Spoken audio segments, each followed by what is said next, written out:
We're live, Rick. Stop texting or doing whatever you're doing. Hello, everybody. Welcome. It's great to be here with you for the Cosmic Connection. If you are new to our channel, I would say go ahead and hit that subscribe button and the notification bell so that you are notified anytime we post new videos. You've basically just joined a worldwide astrological conversation. And this particular show, The Cosmic Connection, is featuring Rick Levine, one of the world's most incredible astrologers. And we come here almost every week to talk about different aspects of astrology and also to do some forecasting. So today's episode, we're going to be focused on the astrology for February and March. And for those of you who don't know me, my name is Amanda Walsh, and I just want to welcome you and just thank you for being here. All right, so we're covering February and March because we have an upcoming class with Rick, Astrology Foundations Level 3, where we're going to be covering, well, Rick's going to be covering harmonic aspects, quintiles, septiles, all the tiles. And that is going to be happening starting in February. So he will be taking a break to teach that class. We won't be having the Cosmic Connection during that time. And if you're interested in joining us, you can go to astrologyhub.com/foundations3. Enrollment is open now. So, at the very beginning, you said something about all the I think you said the quintiles, septiles, and all the tiles. Yes. Many years ago, this whole area is not a new interest for me. I've been fascinated with these harmonic aspects, what some astrologers call minor aspects, but they're no more minor than using Mars or a square. I mean, they're very important. But many years ago, I did a lecture, and the title of the lecture was called, this is when the X-Files was a big program, and I did a lecture entitled The X-Tiles, The Truth is Out There.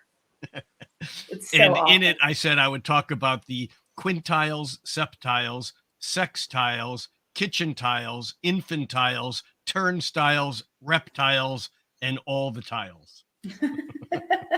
Perfect. I love it. I know that you're probably not going to be covering all those things in the upcoming class, but no we're really reptiles. excited. Yeah. I mean, we did an episode a couple weeks ago where we talked a lot about harmonic aspects and how this can take your astrology to a whole new level, because they're aspects beyond the ones that most astrologers look at. And I love what you said, Rick, about how they really point to the soul, and they also point to kind of the aspects of us that we don't see on the surface. And It just seems like it's going to be a really important addition to people's astrology and their chart reading and the way that they're, analyzing charts. Yeah, and as I'll dig in further in the actual class, I actually believe the use of quintiles, septiles, and other harmonic aspects is part of a larger recover of the feminine point of view, Right. because it's the patriarchy that created astrology and focused on what we refer to as the three-dimensional world. And yet we know there's more stuff out there than what we can perceive. And these aspects help us tune in to those things that, quite frankly, the ancients weren't interested in, because they were interested in food and survival and shelter and staying alive, whereas we moderners have a bit more flexibility to pursue, shall we say, personal growth or areas of soul or things that are maybe not having to do with the three-dimensional world. It reminds me, I was recently interviewed for an astrological magazine, and the amazing, beautiful woman who interviewed me asked me a question, and it was around the sort of psychological aspect of astrology and whether or not I thought it was getting too, quote unquote, woo-woo. Like, are we losing the legitimacy of astrology because we're sort of moving into psychological realms and spiritual realms? And of course, I said, I don't think so, because there's a different type of astrology for every type of mind or every type of world viewpoint. And depending on what you gravitate towards, there's something for you. And also, I did bring in that it feels more like a feminization, that we're bringing in the heart, we're bringing in the intangibles, we're bringing in things that aren't, so solid. Well, And you that's tell me, a good you thing. look around in the world and you see, people being randomly mass shot by people, executed by people they don't know. You see wars, you see famine, you see the mistreatment of people, and you tell me that we don't need psychological and spiritual help. Yeah, I mean, exactly. there's nothing woo woo about the idea that we are not doing very well, even though we seem to have some of the material things under control. It's time to, focus on what's important. Exactly. Yep. All right. Well, let's dive in. But before we do that, astrologyhub.com/foundations3 is the link to join the class. It is not only for people who have done level 1 and level 2. If you want to jump in at level 3 and you already have a basic understanding of how to look at a chart, you're going to be ready for it. If you do want to catch up and take Foundations level 1, level 2, and the chart reading extravaganzas that we've done, where Rick does live demos of chart readings, you can get the whole bundle at astrologyhub.com/Levine bundle. All right. So, Rick, let's talk about it. We're covering 2 months. I know that March is huge. So, where Well, do you want yeah, to start? I think what we'll do is first focus on February. And although March is huge, it's almost easier to talk about in a short amount of time because the events are so huge, they're very specific. Yes. And we won't go into as deeply as to the day by day or week by week. Obviously, people can get it here on the weekly, forecast anyhow.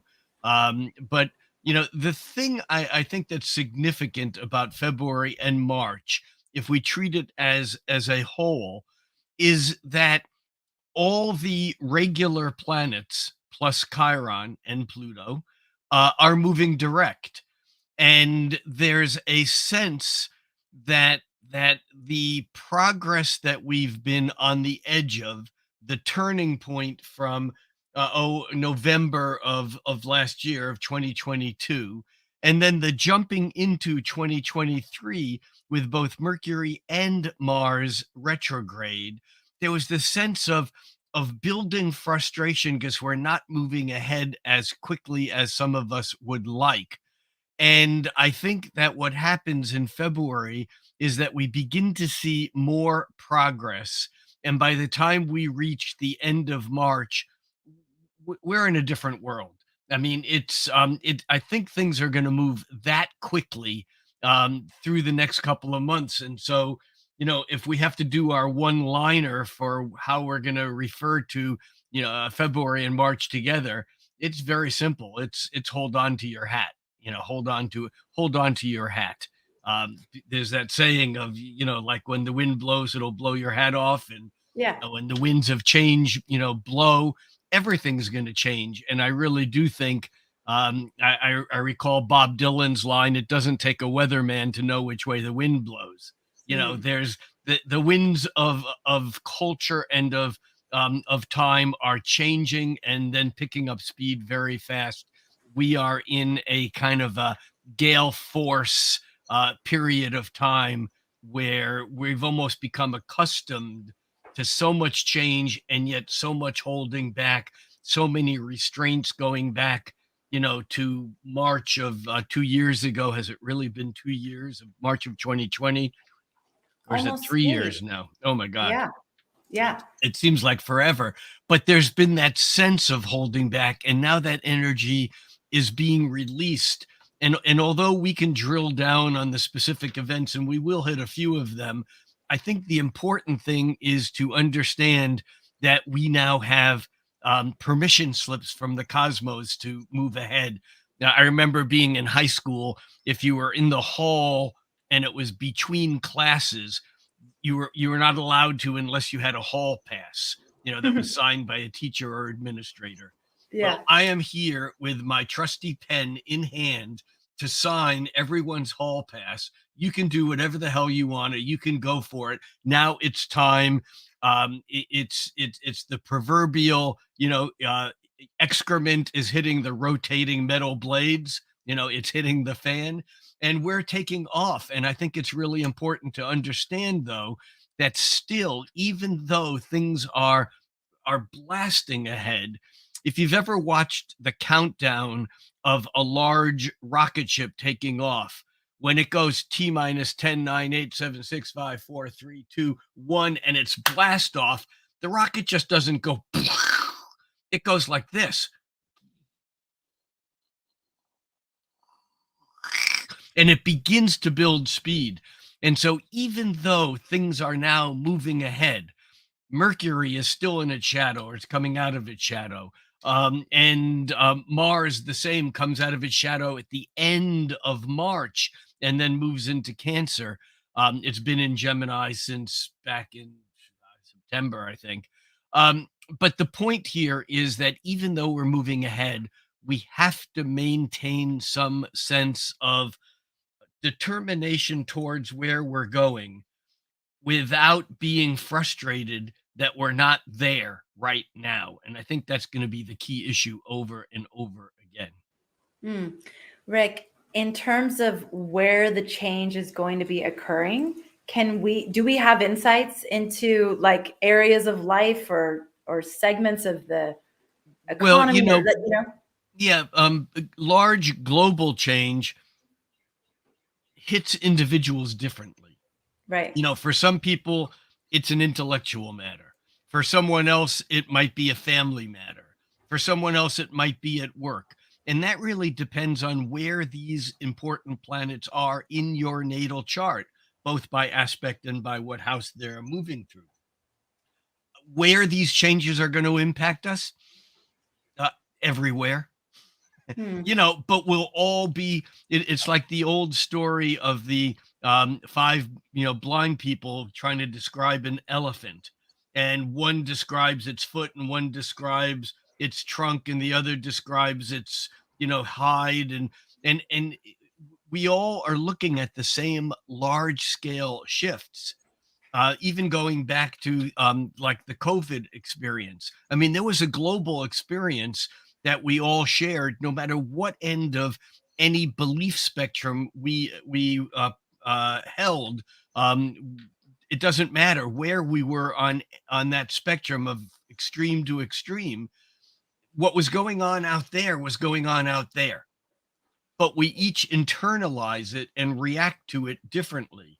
So by the same token, now that Mars is no longer retrograde in February, and is moving quickly or more quickly through Gemini, it's at 10 degrees of Gemini at the beginning of the month. And the fact of the matter is that by the end of the month it's only at 19 degrees of Gemini, so it moves about 10 degrees for the entire month, which is not as fast as Mars normally moves. It's moving ahead, and we're feeling impulsive, we're feeling ready to go, but it's things are not happening quite as fast as we might like them to. So one of the things to do is to look at your natal chart and see where in your natal chart Gemini falls. For someone who has a Gemini rising, it falls in their first house, perhaps. But for someone with Gemini on their midheaven, Mars moving through Gemini might be in their ninth or their 10th houses. And so, depending upon what area of your chart Mars is now moving through, that may be where you're feeling this building thrust, and yet it still may not be moving as fast as you wish it to move. Now, that's just Mars. And you can take Mars also and say, as Mars moves through Gemini, now from about 10 degrees of Gemini to 20 degrees of Gemini by the end of February, to a couple of degrees of Cancer by the end of March. In fact, by the time we get to the end of March, Mars is at 3.5 degrees of Cancer. So if you have any planets in that sweep, Mars is going to impact them for the few days when it becomes exact. And in fact, if you have any planets at the opposite sign, let's say 10 degrees of Sagittarius to 2 or 3 or 4 degrees of Scorpio, um, I'm sorry, of Capricorn, or if you have any planets square that, um, in Virgo or Pisces, this determines how it's going to impact you. Now, if you happen to have planets at 10 to 30 degrees, let's say, of another air sign like Aquarius or Libra, then this Mars is trining your those planets. And so the how we react individually is different than what's going on up there. What's going on up there is that Mars moving through Gemini is retracing old territory. This is about communication. This is about the interchange of information. Gemini is about the back and forth information. Note my hand doing this. That's because Mercury moves around the sun faster than anything else. And like a pendulum, Mercury goes back and forth. It's why the word mercantile is a Mercury word, because a merchant basically is selling information, and there's communication that goes back and forth in the forms of goods and services and money. And so this idea of Mars moving through Gemini is re-emphasizing all those things that began to be stirred up last year, um, in September, and certainly coming to a height when Mars turned retrograde in late October and through November and December. It's these same issues now that we might see resolution on globally, culturally, politically, economically, and from an individual standpoint, maybe most importantly, personally, because all those changes that we see environmentally are all in some ways reflections of what happens to us individually. So the Mars and Mercury thing is extremely important. And the fact that we begin this period of time on February 1st with Mercury having just turned direct and moving through Capricorn, we would want to track Mercury as it moves through Capricorn, and it moves rather quickly. By February 10th or somewhere in there, February 11th, Mercury moves out of Capricorn and into Aquarius, and now our antenna go into the future.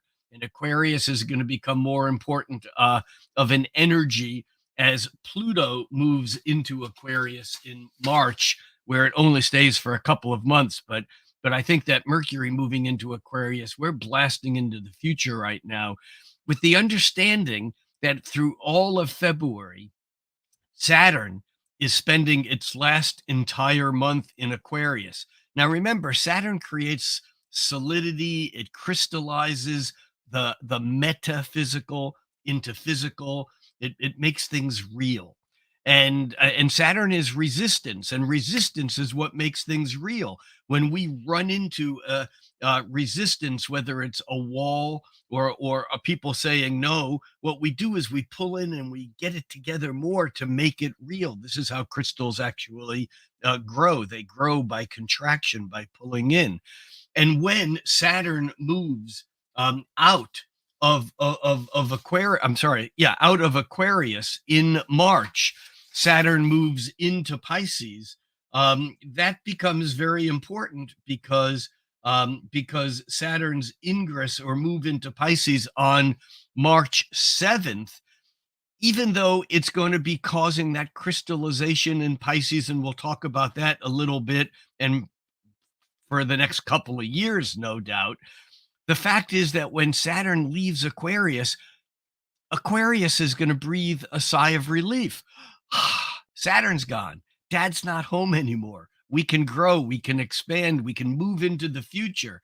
And with Mercury having moved into Aquarius, I think that's going to be a significant piece of the energy, even though Mercury catches up with Saturn at the very, very end of February.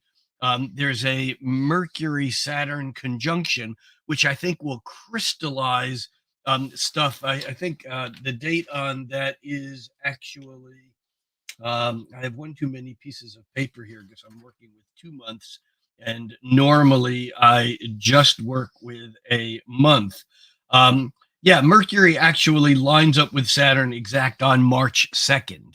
And so that's just like a couple of days before Saturn leaves Aquarius and moves into Pisces. And so I think we're going to really be doing some crystallizing, some condensation, some pulling in to make the future seem more tangible and more real. And of course, by later in the month, when Pluto enters when it leaves Capricorn and enters Aquarius, that begins a whole deeper transition. This is on March 23rd.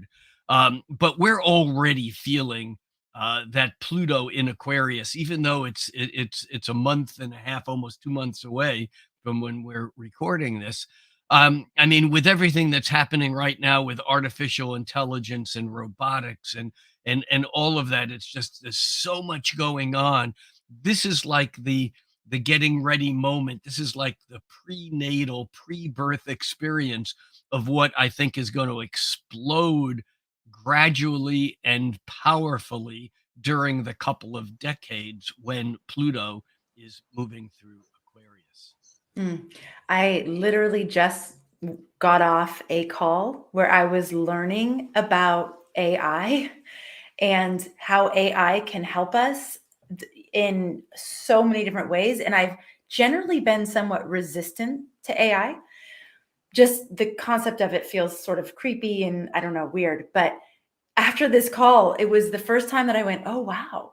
Okay, that could actually be very helpful. And that could actually, enable people to focus on other things because some of these more menial tasks could be covered by AI. But I mean, I don't want to go deeply into what I was learning, but it was fascinating. And for the first time, I was like, wow, I can actually see a quote unquote use case for this that doesn't creep me out. That, Well, that feels the like an asset. the thing though is that we're on the tip of something that's such an incredible transition. It's a larger transition than the creation of the internet. That's how big this Wow. transition is. Whoa. And in some ways, science fiction has for at least a century written about things that seem like they're made up but become reality. I mean, you can go back to the early 1900s, when there were books like 20,000 Leagues Under the Sea about these submarines that could go under the water and stay there. There was no such thing. There were flying machines and rocket ships and things like that that have become gradually one by one reality. Now, one of the main what's the word I'm looking for, conflicts that appears again and again in science fiction, and yes, I've read more than my fair share of science fiction. In fact, nearly 40, oh my God, 50 years ago, I wrote the following line, which still stands as one of my best rhymes I've ever written. It's a couple of 2 lines. And it's science fiction has become science faction. But look at the robots, they have no reaction. Hmm. Well, that's here. We're here. Isaac Asimov's science fiction about I, Robot and the three laws of robotics that was written as fiction is now what's actually being used in the creation of artificial intelligence. And just cycling back, and I don't want to hang up here because there's more to cover, but one of the basic conflicts that sci-fi authors have addressed again and again and again and again in looks at the galaxy and the future thousands, tens of thousands of years into the future, is the battle between what they call the orgs, ORGS, and the mechs, MECHS. These are the two classifications of intelligence that in 20, 100,000 years are still battling for which is dominant. And Mm. the orgs are the organics. They're the carbon based intelligence consciousness like we are. Ugh. And the mechs are the mechanical life forms that may have been originally created by the orgs but became their own life form. And I think the thing is that people have to get out of their head that what we create is unnatural. People go, oh, I want to go back to nature. And I'm not suggesting that being in the midst of green forests without any human creations isn't a magnificent, wonderful thing. Um, I do believe that. On the other hand, humans cannot create anything that is not nature. We are part of nature. We are not something separate from nature.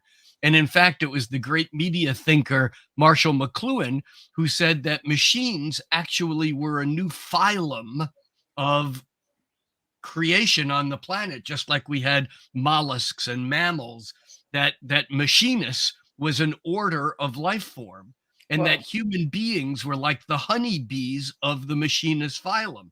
Our job was to pollinate that phylum and keep it going. Now, all I'm saying here is that the changes that we're on the very front end of are overwhelming and severe.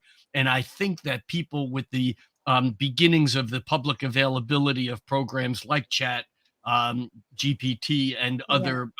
other programs, that we're going to begin to see that this stuff isn't science fiction. It's science faction, and it's going to be like right upon us. And I really believe that February and March, aside from all the other things that are going on, is going to be another level of Thomas Wolfe's "You Can't Go Home Again." We're in a different world. It's like we can't, just because we wish life was simpler and that we liked things when we were 3 years old and the way things were, we can't go backwards. We are going forward, and no amount of resistance or government by old people who are afraid of the future is going to stop this movement into the future.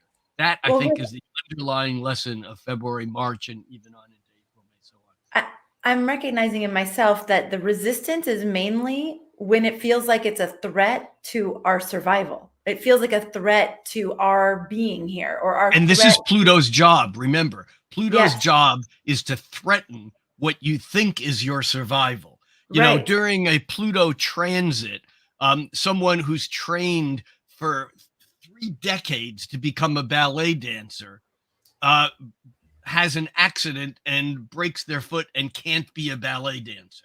And it's, to them, that's death.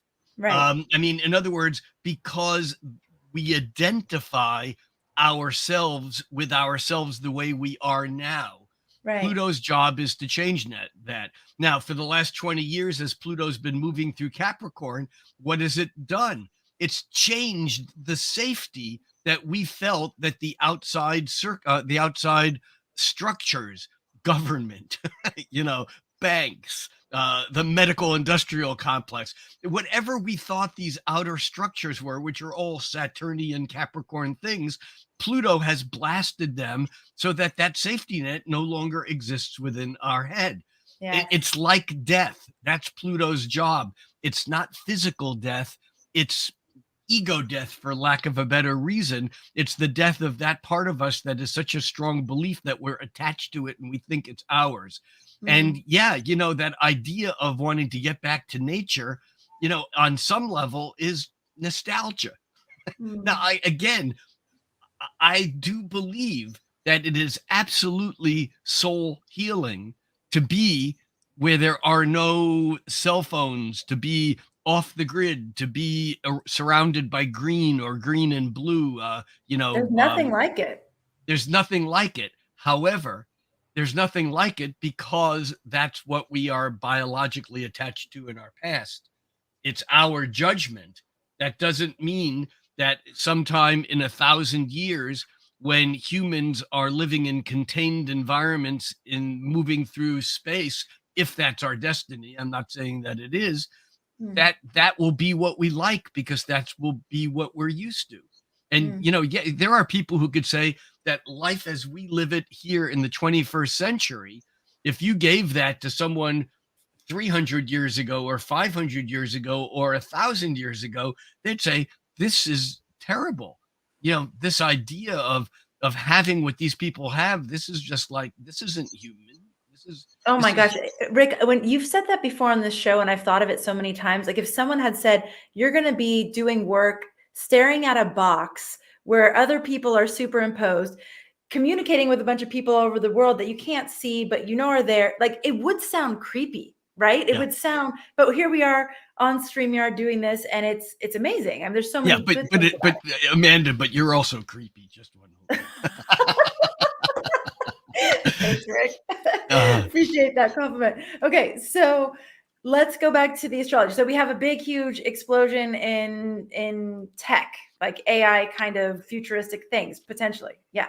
Yeah, and I think on a closer to home level, if we just look at what's going on in February, I mean, there's regular things happening like planets changing signs.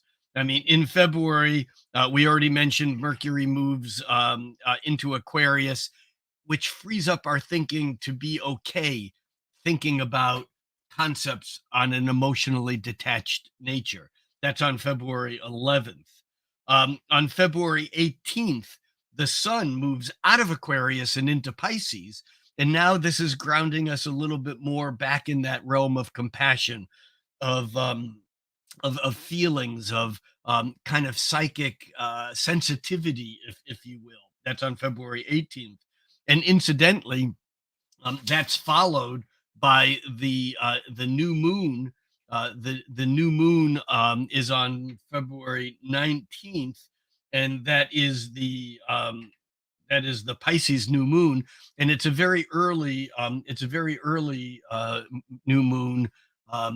It's I think this is in some ways not a seed for the future. It's a reminder that it's important for us to find that place within where we have, what's the word I'm looking for? A sense of self awareness, a sense of I think it's sensitivity, because there's so much going on out there. When the planets begin to stack up in Pisces, there's a reminder that it's important for us to be in touch with those things that we feel. And the two lunations in the month of February are the full moon on February 5th and the new moon on February 19th. Now, the full moon on February 5th is a full moon in Leo. And here we are confronted with the difference between I think in some ways, the outer world, the Aquarian world, of things that are changing so fast with the sun in Aquarius and the moon in Leo. And that is, what do I have to bring to this? And the awareness between the difference between what I'm going to call the inner and the outer, but it's really how the inner expresses to the outer. That's the moon and full moon in Leo, and how the outer, this is the Aquarius, is received by the inner, this dynamic. And this full moon on February 5th is square to Uranus. And so I think that this full moon on February 5th is a bit of a shocker, especially since the fact that during this same full moon, we have, just within a day of it, we have not only Venus square Mars, but we have, in fact, the sun square Uranus all at the same time. And so I think that there's conflict, there's change, there's dynamic, a potential for upheaval. This is on February 3rd, is the sun square Uranus. The 3rd, 4th, leading up to the 5th on the full moon. I think this is a very powerful new moon, full moon. And then we get to the new moon, and the new moon again is on February 19th. And I think that the new moon, the thing that's important about it is that it is at the 1st degree of Pisces. It's literally at 1 degree of Pisces, and I think here we're intuiting what's going to happen in the future.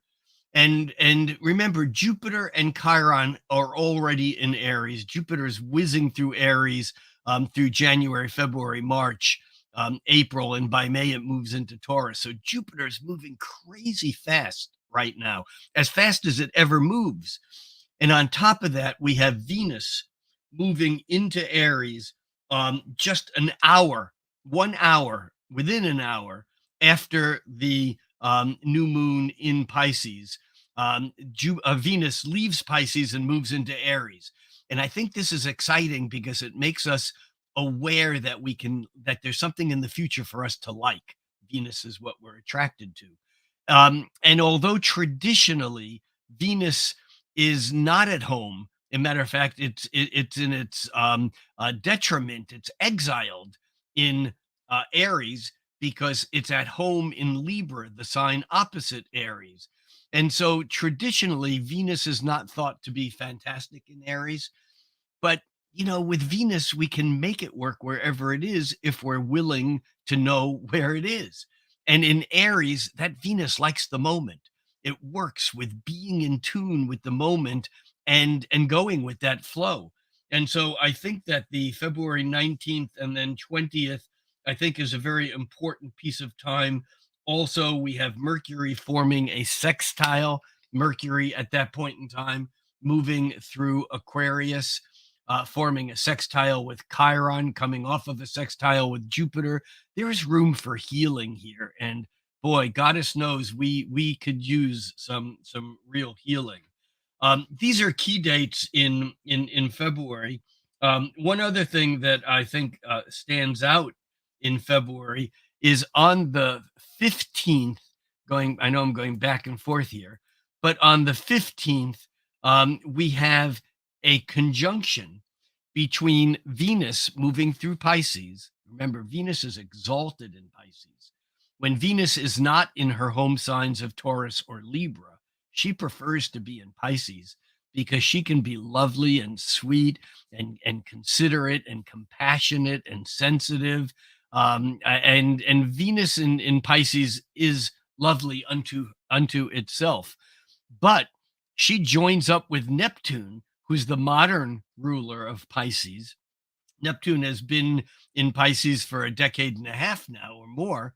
And Venus, as it catches up to Neptune, and this is exact on the 15th, that when this occurs, there's this sense of being in love with the illusion. Now, here I have to say, and I know I've said this before, that an illusion isn't necessarily untrue. An illusion is a wish.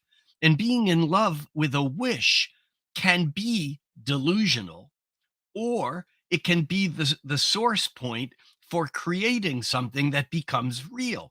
Because remember, as William Blake wrote, what is now real was once only imagined.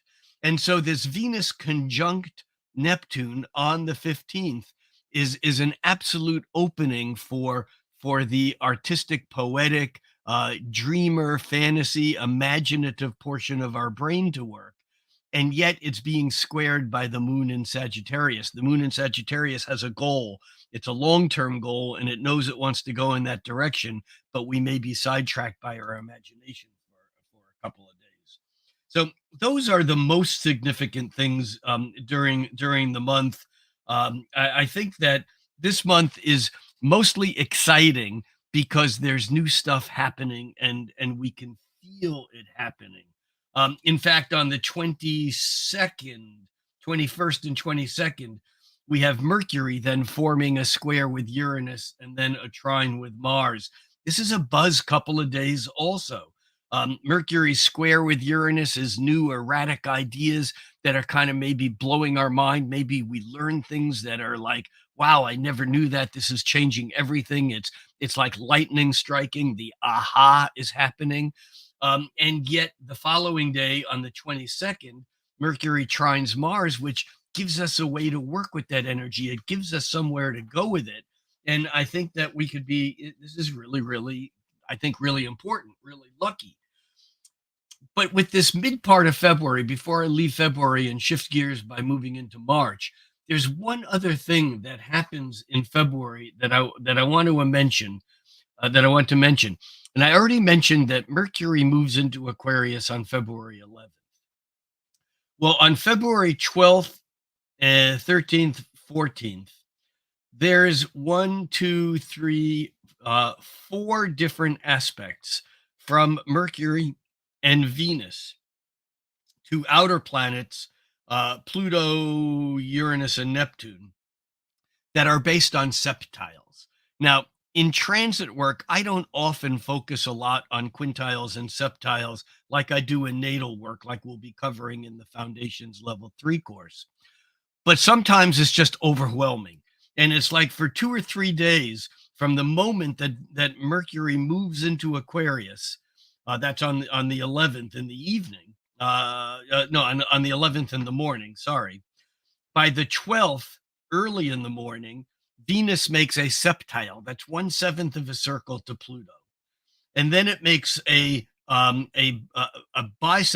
to Uranus, a septile to Neptune, a septile to Uranus. Venus makes a septile to Uranus. Boom, boom, boom, boom. What are septiles? They're otherworldly. They're supernatural. They're Dane Roger said they were fated. Things come out and things come through that were somehow in other realms that all of a sudden are like in our face. And like Uranus, it's like lightning striking. And I think the combination of Mercury going into Uranus's modern sign of Aquarius and all these septiles will awaken us to the idea that we don't see everything that we think we do. And of course, it's not lost on me that this is the first week of the Harmonics the Foundations Astrology Level 3 course, and it's just such an overwhelming septile message that we get from the universe. I really think that this is going to be a bit of a wake up this in mid-February, and what that is, time will tell. Okay. Are you with me? How do we Yes. do? Was that a pause for me to say something, or was that a pause for you to gather something? That was, as a friend of mine used to say, it was a pause in the disaster. Yeah, it was a pause. It was a pause to say something or just take a break or for me to take a breath and a sip of water. Oh, take a breath. Great. Perfect. So, I mean, we've already touched into March a lot, but what are you seeing there? The biggest things?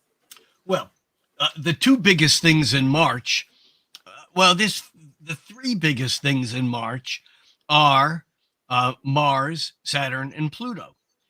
And why Mars is a big thing is that Mars actually enters the sign of Cancer toward the end of March. Do I have that date in front of me somewhere? Yeah, March 25th. That will end Mars's 7.5 month stay in Gemini.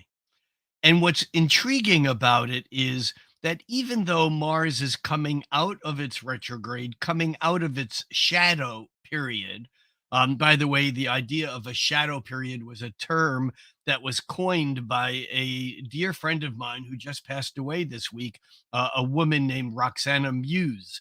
And Roxana Muse coined the term shadow to describe that period in particular when Mercury moves through an area, back through an area by retrograde, and then direct the third and final time. That area that's covered 3 times, she called the shadow, and it's just caught on. It's a term that people use as if it's been an astrological term for centuries, but it really has only been an astrological term for a decade. And hats off to Roxana. May her travels be far and wide in her disincarnate state of being. The significant thing here, though, is that as Mars moves out of its shadow um, by the end of March, actually, I think it's around March 21st or 2nd, is when Mars moves past that 25-degree Gemini point. And by March 25th, it's into a new sign, it's into Cancer. But remember, Mars is the forward thrust. And Mars being a forward thrust in Cancer is a bit of an anomaly. It's an oxymoron because Mars is moving forward, but in Cancer the energy is receptive. And here again, I think we have a little bit of a conversation to have about traditional astrology versus modern astrology. In traditional and Hellenistic astrology, Mars is said to basically be debilitated, to have negative dignity in Cancer because Mars is exalted in Capricorn. Cancer is its opposite, is the opposite sign. And so Mars is, they say, kind of handicapped a bit. It's harder to express its energy in Cancer. Now, that may be true in a strictly patriarchal society, because with a strong Mars, you're expected to go beat someone up, or to dominate your area, to be Mars, the god of war. A functional Mars is a Mars that takes over some other country. I mean, this is about the dominance of what might be considered to be an aberrated masculine or patriarchal directive. It's manifest destiny. That's a functional Mars, but it's only functional if you're looking at it from the standpoint of the patriarchy. And so, yes, Drea has already noted, Mars is more gentle in Cancer. It doesn't mean that it can't be fierce, especially in defending its home, its family, its loved ones. That this is Mars in Cancer is incredibly fierce for that, but it's fierce on its home grounds in a defensive manner rather than going out and conquering. And so we have Mars coming off of this period of time of retrograding and holding back and building up frustrations, and it begins to move forward in a sign that still wants to hold back. So this, to me, is kind of intriguing and may have an important lesson in this for us. Mars doesn't move out of Cancer until the middle of May, when it moves into Leo. And then all of a sudden we may see the energy of the past 6-7 months at that point in time, from May back to October, November, when Mars first turned retrograde. We may see that energy all of a sudden exploding out into the open and flowering. So Mars is an important deal in March, because it's by the end of March, it's moving into new territory and moving into a new sign. The other two planets that are significant in March are Saturn, which I already mentioned, that moves into Pisces on March 7th and stays there for a couple of years, actually about 2.5 years. And so Saturn moving through Pisces. And Saturn has, for the last 5 years, been in a Saturn ruled sign, because Saturn traditionally rules Capricorn and Aquarius. And so Mars is moving for the first time in a few years, in 5 years, into a sign where it's not at home. Think of a fish out of water. A fish is Pisces. Pisces is Latin for fish. And so we're moving the goat, the mountain goat, into the water. And so it's like Saturn needs to learn new tricks. Saturn no longer can work just on its authority, whether it's a singular authority as it is in Capricorn, or a collective authority as it is in Aquarius. And so I think that by the second week of March, March 7th is the shift date, I think pretty quickly we're going to get a sense of a different style of authority, of leadership. It may not impact the national and international political scene right away. That may take time for that to bubble up to that level, but we'll feel it in some ways in our personal lives. Then as we move through March, we do have Venus moving out of Aries and into Taurus on March 16th. That's another important shift, because Venus moving into Taurus is Venus moving back home. Taurus is her favorite home sign. Yes, she's at home in Libra, but in Taurus, she's embodied. In Libra, she's intellectual. She's mental. In Libra, Venus is more about the aesthetic sense of what's right, whether it's color, balance, artistic nature, diplomacy, counseling. All those things are Venus in Libra. But in Taurus, Venus is this. Venus is touching. It's tasting. Uh-oh, Rick, you're being so sensual that we can't hear you. Oh, no. I know. Can you repeat what you just said? Yes. So did you get the part about Venus and Libra Yes. being okay? Got that. So I brought the microphone closer to me because this is how unessential. No, that in Taurus, Venus isn't about thinking. It isn't about ideas. It's about. I'm doing this with my fingers. It's about the yumminess of touch. It's about sensuality. It's about physical pleasure. You know, if we think about the bull, Taurus, the bull. Unfortunately, many people think about the bull in a bullfight, the nostrils flaring and the neck tightening and the, that bull getting angry and stomping its feet and charging. That's not Venus. That's an aberrated Venus. That's not a bull. That's a bull that's been bothered. Think of Ferdinand. Ferdinand the bull, his greatest pleasure was to lay in the field in the sunshine, smelling the flowers, chewing the grass, just kind of soaking it all in. It was only when that Ferdinand was bothered by a bee or a fly or a human being that it would have to kind of get up and get angry so that it could go back to being pleasure. And so Venus moving into Taurus on March 16th is actually the beginning of about a little bit more than a month of Venus being in such a place where we might actually take a deep breath and remember what it is that feels good rather than being distracted or attracted by what's happening in the moment. Now, having said that, there are two other things that happen that are important also. And one of them is that Mercury moves into Aries just a couple of days later on March 18th, followed by the Sun on March 20th. That's the spring equinox in the northern hemisphere, the autumnal equinox in the southern hemisphere, March 20th, when the Sun moves into Aries.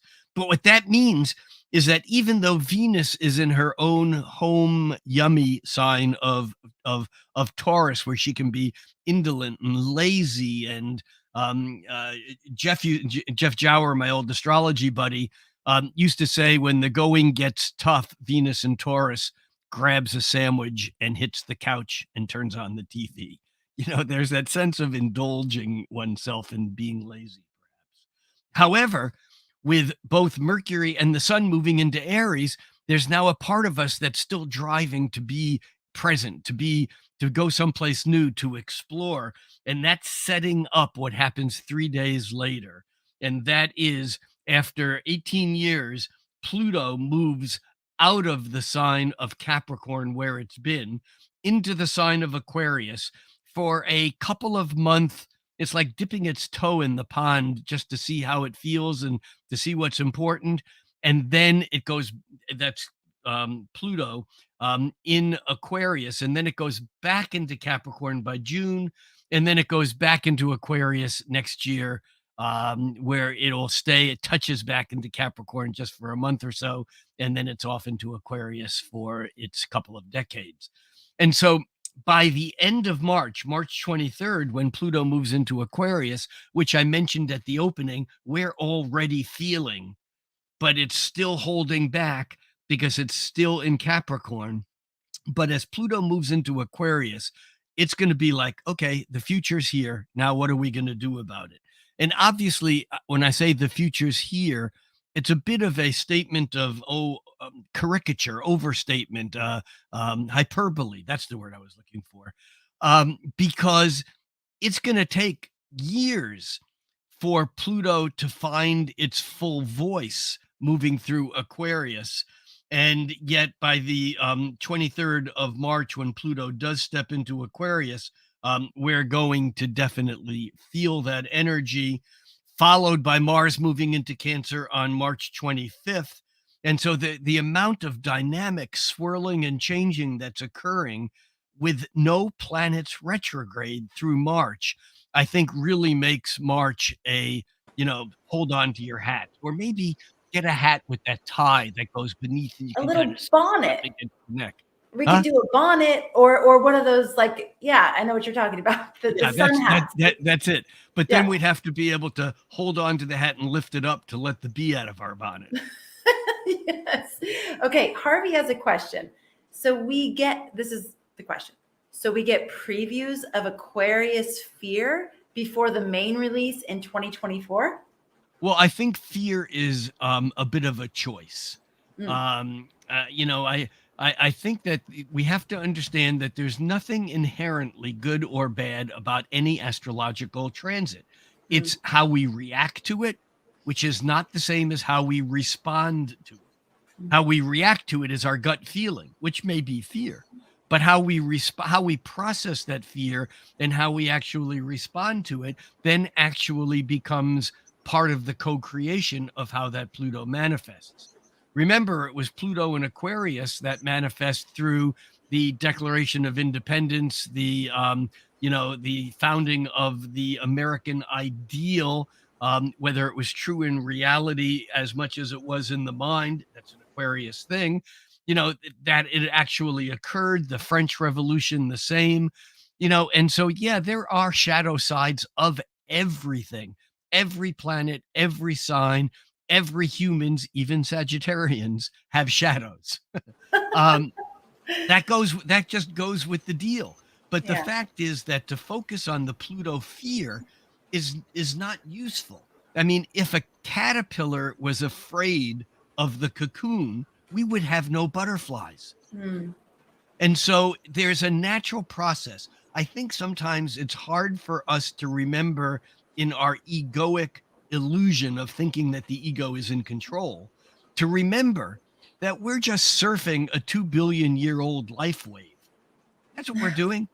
There's this wave, this tide that has been kind of whoosh, moving through for a couple of billion years. And we're just on the wave of now in that moment. And the foolhardy thing to respond to go, oh my God, it's Pluto, I should be afraid of it. That's just crazy making because it has to do with our fear of loss of what we think is important or our fear of loss of what we think is permanent. None of us are permanent. I mean, look, I do not have a death wish strong enough to be considering suicide now or ever in my life. I mean, I know other people have and do. I have so many planets in Aries, I don't leave a lot of room for that thought inside me. But I understand it. But the thing is that people fear death. I remember Ram Dass once saying that the great American death mantra was, "Oh shit," you know. But death. Helen Keller said, "Death is like moving from one room into another." And I don't want to go down this particular rabbit hole, but I also remember William Blake, who wanted for his epitaph, he wanted on his gravestone, William Blake, born 1757, died many times since. We go through death. And again, I think of Ram Dass's disincarnate friend Emmanuel, who once said to Ram Dass through a medium, Ram Dass, if there was one and only one thing I'd want you to know about death, it's this: it's perfectly safe. Yes, we fear Pluto because having Roto-Rooter come into us biologically doesn't always feel good in the moment. But what doesn't feel good about Pluto as Roto-Rooter, cleaning out the old stuff, getting rid of all the shit, as Pluto does that, what doesn't feel good is our resistance to that change. And so, yeah, we might have a residual fear. I know someone earlier said that they had something at 0 degrees of Aquarius and they were fearing, Pluto. Well, just think about every Capricorn, including our dear, lovely hostess, Amanda, who is a Capricorn, has Sun in Capricorn, or has a pile of planets in Capricorn. Amanda can attest to the fact that even though some of the changes were quite profound, she's here and she's smiling. It is true. And Pluto's literally sitting right on my 28-degree Venus right now. And then we'll be on my 29-degree Sun. And then we'll be crossing my Aquarius ascendant. So I'm with, everybody has transits that we look at and it's like, oh God, what's going to happen? Yeah. And right? the worst thing about a transit that we say, oh God, about, is this: saying, oh God, that makes it worse, and again, I think of, it might have been, it's the, that which we resist will persist. It's like the more fear that we place onto a transit coming up, the worse we can guarantee it'll be. I mean, but Process Rick, your fear, push those buttons down until they don't, run them through your head, get rid of all that stuff, because by the time it happens, it won't be as bad as you thought it was. so how do you do that? So basically, we know that the more we fear, the worse it's going to be. So then you get afraid of your fear thoughts. And it's like a double whammy, because now you're afraid of being afraid because you know you're going to make it worse. So how do we actually deal with that fear? Years of therapy.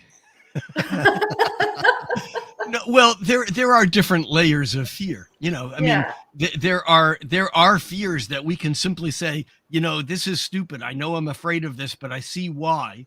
Yeah. And that every time I have that fear, I'm going to say out loud, even if there's no one around, I'm going to say why I know this fear is just based upon something that's no longer true. That helps me undo the engram or the tape that plays automatically. I mean, we forget that so much of our brain, it's been thrown around 95%, 97%, 80%, doesn't matter. Most of what happens in our lives happens not because we're in control or we're thinking about making it happen, but it happens totally on an unconscious level. And don't give me this, oh yeah, I know that happens unconsciously, because if you know it happens unconsciously, it's not unconscious. Unconsciously means you don't have a freaking clue. You don't know. And so that's where most stuff happens. And so in order to undo these built-in behavioral tapes that we had wired biologically as an infant, as a prenatal, as a toddler, that sometimes it takes work. And there's many different methods that we can use, for undoing these. And I'm not, I mean, there's so many methods in modern psychology and meditation and various spiritual practices that whatever works for you is what you do, and you try them. But remember, again, I hate to always lean on Ram Dass, but Ram Dass once said, he had to have been 65 years old when I saw him say this. And he said, there's not one neurosis that I had when I was a teenager that 40 years later, that after decades of drug therapy, of psychotherapy, of psychoanalysis, of meditation, of yoga, of spiritual practice, of everything, he goes, there's not one neurosis that I had then that I still don't have now. But then they would cripple me for days, weeks, months, even years at a time. And now they come and go just like old friends. So I don't think we get rid of our fear. I think we learn to put it in perspective. I remember many years ago, I went through a particular sequence of events that it's not like I don't want to share it. It's just too much to share now. It's TMI. But I went through this period of time where I was having like incredible anxiety attacks. This is back in my in my early mid 30s. And I had a very astute therapist who said, when this begins to happen, when you feel your heart rate go up and you get short of breath, say out loud, these symptoms that I am having are not immediately harmful to my life. These symptoms that I'm having are not immediately harmful to my life. They are real symptoms, and yes, I am having them, but they are not harmful to. And I began to say that. And as I began to say it, I began to realize that these were just symptoms. And I could look at them from that point of view. And eventually it became that, and perhaps other things, that it's something that just kind of disappeared into the past. So I don't have a quick and easy answer. Yeah. But I do know that the opposite of love is not hate. The opposite of love is fear. And so how do we deal with fear? We practice love. Somebody earlier said a quote from Krishnamurti that said something about, with all the change and the technology and everything, we're going to need to find a new religion. And I was literally just in a house today, and there was this big sign on the wall that said, love is my religion. And that's basically what you just said. And it's a song by Ziggy Marley. Yeah, exactly. Oh, they put it on the wall. It was great. Yeah. Okay. So do you have anything else to say about March? No. See you in April. I don't know. No, See I you mean, in April. there's a lot of dynamic change, and a lot of that change, some of it will happen in March, and some of it will just be the setup Yes. for what will continue to occur. Because remember, when Pluto moves into a sign, we just get hints. We get senses of what's going to happening.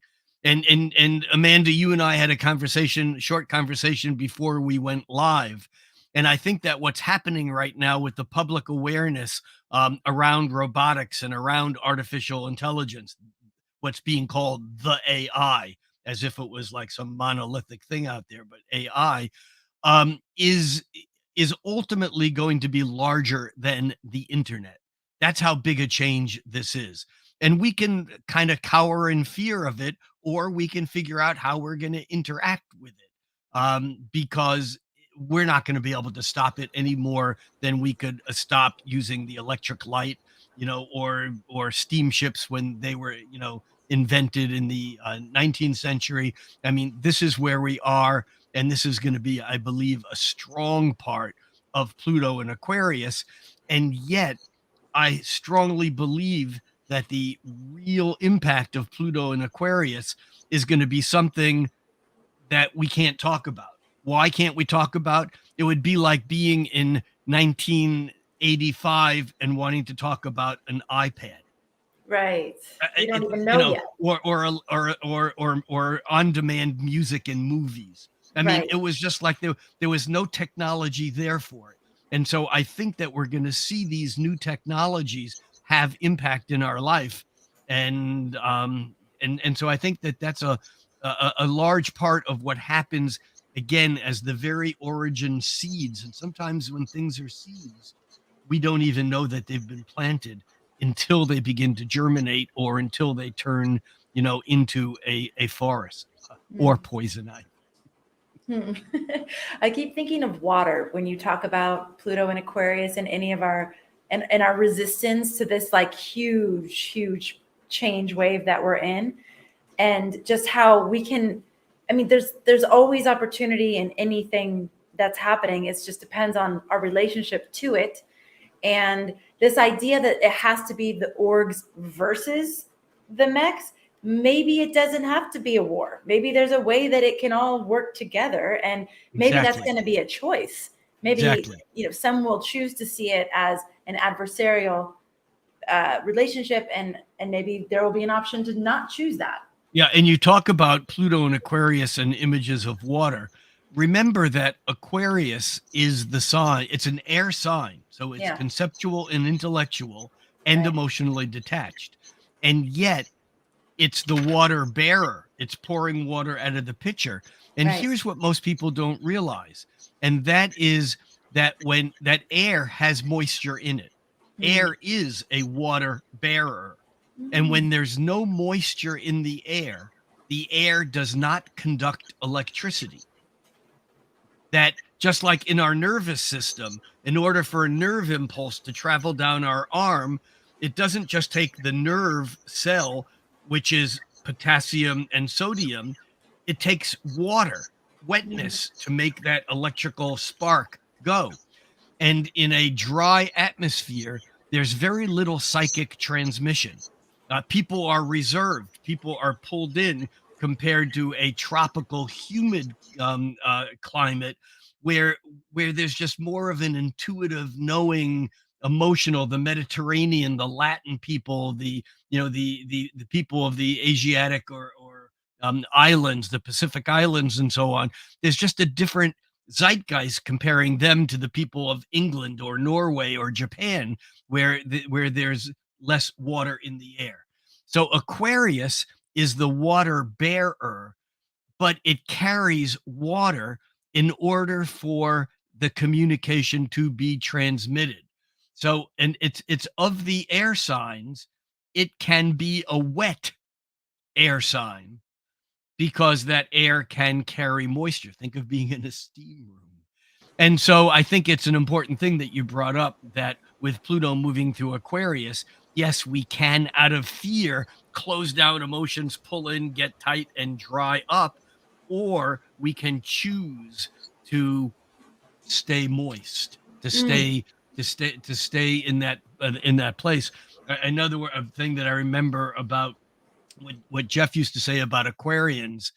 Jeff used to say, Aquarians like humanity. It's the humans they hate, and they love love, but they like love without moisture. It's that Oh, wetness. And the thing is, though, remember, we have Saturn moving into Pisces, and right. we have other planets now in Pisces during this time. Mm. And so it's Pisces that reminds us that it's okay to be wet. It's okay to be vulnerable, because water is vulnerable because it takes the shape of its container. That Wait, is, wait. It unless takes the shape of what you cut it out there. takes the shape of its container. Yes, yes, Unless yes. it's in Scorpio and it freezes, in which case, Mm, as ice, it doesn't take the shape of its container as readily. mm. But the point here is that there's nothing to fear about any planet moving into any sign, except for our inability to work with that energy because of irrational fear. Okay. Speaking of water pouring from the sky, I don't know if you're hearing the feedback, but there is a like torrential downpour here. So I'm sorry if there's some feedback from the rain that is falling on our rooftop here. Oh, But I can't hear you can't? anything at all. No. Oh, wow. Amazing. Okay. All Can't right. hear So you either, though. No, I'm kidding. okay, so the theme for the next 2 months is hold onto your hat, I or wish I get a had a hat. little get a little bonnet with a tie underneath it. Right. Uh, we are having permission slips from the cosmos to move ahead, and I loved the visual of you literally writing us permission slips, Rick. I like that. You're saying we're taking off, but still maintain your sense of determination of where you want to go. You said that in February, there's going to be a lot of crystallizing and pulling in to make the future more tangible and real. And we had lots of a big full moon energy in February, shocker, powerful new moon at the first degree of Pisces, so intuiting the future.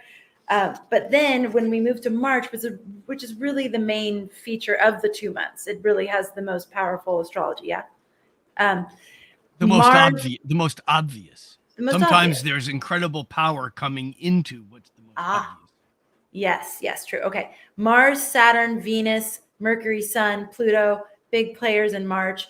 Mars is moving into Cancer, where it will be until mid-May. So this is, mid-May is when it moves into Leo. And this is where we might feel that pent-up energy from the last, but at that point, it'll be like 9 months.